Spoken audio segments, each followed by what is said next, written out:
Anne of Green Gables, by Lucy Maud Montgomery. Chapter 20. A Good Imagination Gone Wrong. Spring had come once more to Green Gables.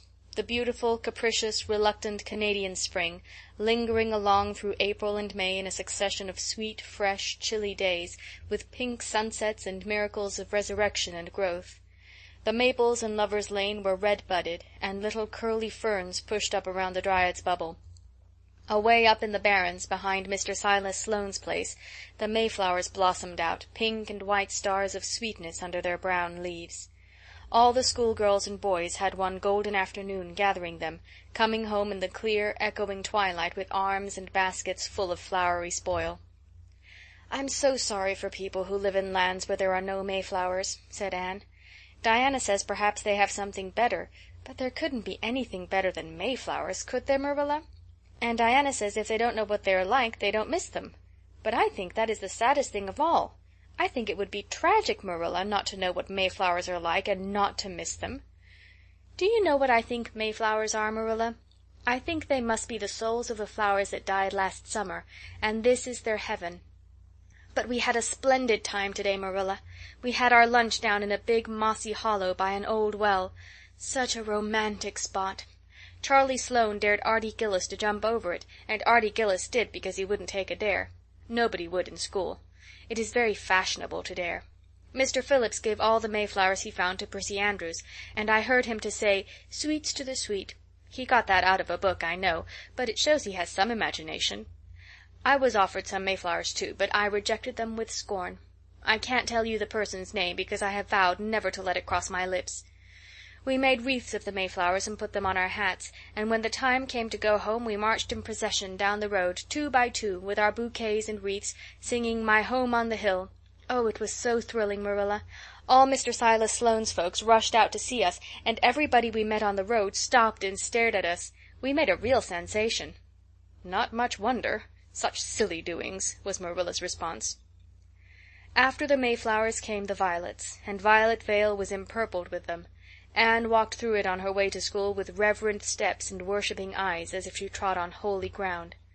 "Somehow," she told Diana, "when I'm going through here I don't really care whether anybody gets ahead of me in class or not. But when I'm up in school it's all different, and I care as much as ever. There's such a lot of different Annes in me. I sometimes think that is why I'm such a troublesome person. If I was just the one Anne, it would be ever so much more comfortable. But then it wouldn't be half so interesting." One June evening, when the orchards were pink-blossomed again, when the frogs were singing silverly sweet in the marshes about the head of the Lake of Shining Waters, and the air was full of the savor of clover fields and balsamic fir woods, Anne was sitting by her gable window. She had been studying her lessons, but it had grown too dark to see the book, so she had fallen into wide-eyed reverie, looking out past the boughs of the Snow Queen, once more bestarred with its tufts of blossom. In all essential respects the little gable chamber was unchanged. The walls were as white, the pincushion as hard, the chairs as stiffly and yellowly upright as ever, yet the whole character of the room was altered. It was full of a new, vital, pulsing personality that seemed to pervade it and to be quite independent of schoolgirl books and dresses and ribbons, and even of the cracked blue jug full of apple blossoms on the table. It was as if all the dreams, sleeping and waking, of its vivid occupant had taken a visible, although unmaterial form, and had tapestried the bare room with splendid filmy tissues of rainbow and moonshine. Presently Marilla came briskly in with some of Anne's freshly ironed school aprons. She hung them over a chair and sat down with a short sigh. She had had one of her headaches that afternoon, and although the pain had gone she felt weak and tuckered out, as she expressed it. Anne looked at her with eyes limpid with sympathy. "I do truly wish I could have had the headache in your place, Marilla. I would have endured it joyfully for your sake." "I guess you did your part in attending to the work and letting me rest," said Marilla. "You seem to have got on fairly well and made fewer mistakes than usual. Of course it wasn't exactly necessary to starch Matthew's handkerchiefs, and most people, when they put a pie in the oven to warm up for dinner, take it out and eat it when it gets hot instead of leaving it to be burned to a crisp. But that doesn't seem to be your way, evidently." Headaches always left Marilla somewhat sarcastic. "Oh, I'm so sorry," said Anne penitently. "I never thought about that pie from the moment I put it in the oven till now, although I felt instinctively that there was something missing on the dinner table. I was firmly resolved, when you left me in charge this morning, not to imagine anything, but keep my thoughts on facts. I did pretty well until I put the pie in, and then an irresistible temptation came to me to imagine I was an enchanted princess shut up in a lonely tower, with a handsome knight riding to my rescue on a coal-black steed. So that is how I came to forget the pie. I didn't know I starched the handkerchiefs. All the time I was ironing I was trying to think of a name for a new island Diana and I have discovered up the brook. It's the most ravishing spot, Marilla. There are 2 maple trees on it, and the brook flows right around it. At last it struck me that it would be splendid to call it Victoria Island, because we found it on the Queen's birthday. Both Diana and I are very loyal. But I'm sorry about that pie and the handkerchiefs. I wanted to be extra good today because it's an anniversary. Do you remember what happened this day last year, Marilla?" "No, I can't think of anything special." "Oh, Marilla, it was the day I came to Green Gables. I shall never forget it. It was the turning point in my life. Of course it wouldn't seem so important to you. I've been here for a year, and I've been so happy. Of course, I've had my troubles, but one can live down troubles." "Are you sorry you kept me, Marilla?" "No, I can't say I'm sorry," said Marilla, who sometimes wondered how she could have lived before Anne came to Green Gables. "No, not exactly sorry. If you've finished your lessons, Anne, I want you to run over and ask Mrs. Barry if she'll lend me Diana's apron pattern." "Oh, it's too dark," cried Anne. "Too dark? Why, it's only twilight, and goodness knows you've gone over often enough after dark." "I'll go over early in the morning," said Anne eagerly. "I'll get up at sunrise and go over, Marilla." "What has got into your head now, Anne Shirley? I want that pattern to cut out your new apron this evening. Go at once, and be smart, too." "I'll have to go around by the road, then," said Anne, taking up her hat reluctantly.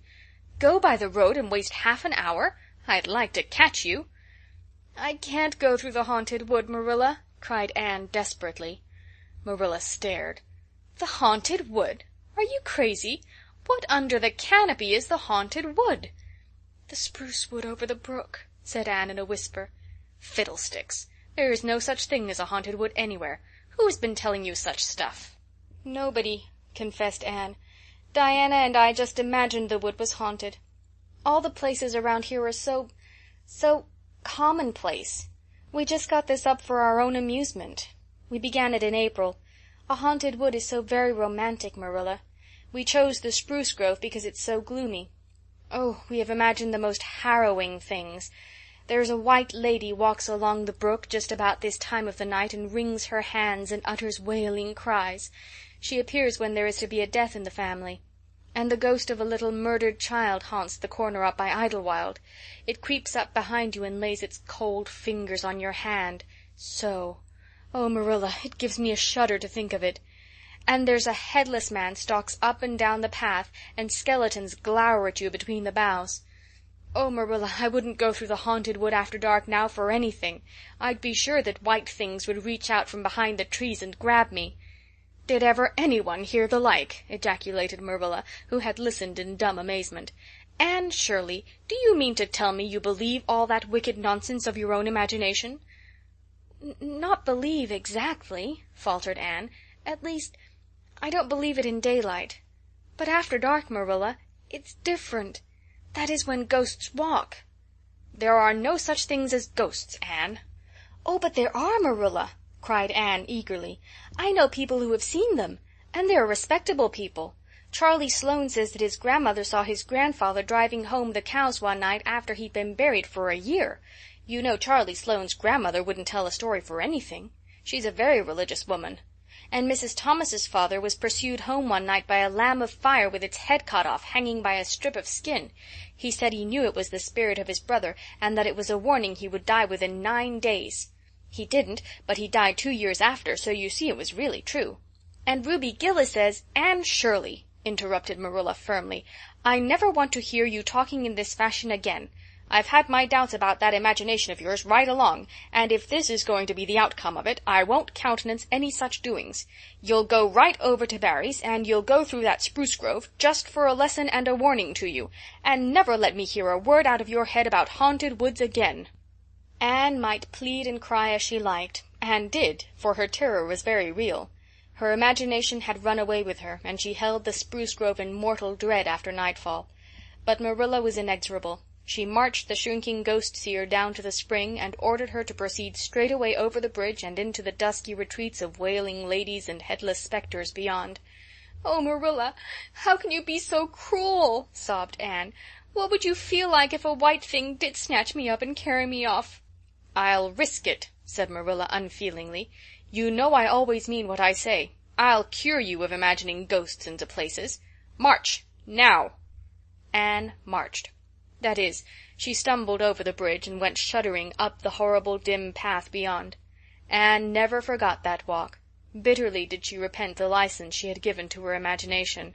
The goblins of her fancy lurked in every shadow about her, reaching out their cold, fleshless hands to grasp the terrified small girl who had called them into being. A white strip of birch bark blowing up from the hollow over the brown floor of the grove made her heart stand still.